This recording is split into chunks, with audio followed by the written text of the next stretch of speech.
To begin, it might be helpful to think about your season in 2 halves. 1, what do you want your team to achieve by mid-season? 2, where do you want your team to be at the end of the season? And of course, what about postseason if you make it there? Then consider dividing each part of the season into blocks. Set targets for each block. This makes each set of targets seem more attainable. Achieving the targets in each block builds the foundations for the next block until your season's long-term goals are within reach. Be specific with each player and each section of your team. Make sure they know what you want. Get buy-in by demonstrating the skill, talking about the skill, and having the more experienced players help the younger players so that everyone feels responsible for team excellence. Then, take the time to evaluate their learning. Let each player know that you noticed their progress and help them aim for more. If they're having difficulty, diagnose it, provide more instruction and targets, and fix the glitch.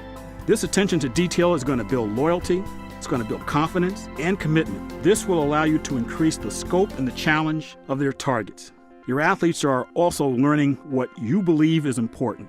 Targets should be short-term and doable. As your athletes achieve, they'll begin to learn faster, and you can increase the scope and challenge of their targets. Remember, sports are not just building blocks for strength and physical fitness. They build character and life skills. With targets and goals, you will help them cultivate their attitudes, feel respect for each other, benefit from the season emotionally, and best of all, develop the mindset of a fine competitor. With great effort comes great rewards. Make the ride worth it.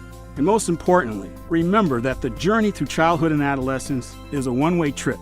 It has an expiration date, there are no do-overs, and kids only have the opportunity to go through it once. The critically important lessons best learned during this time must become part of what you do as a coach.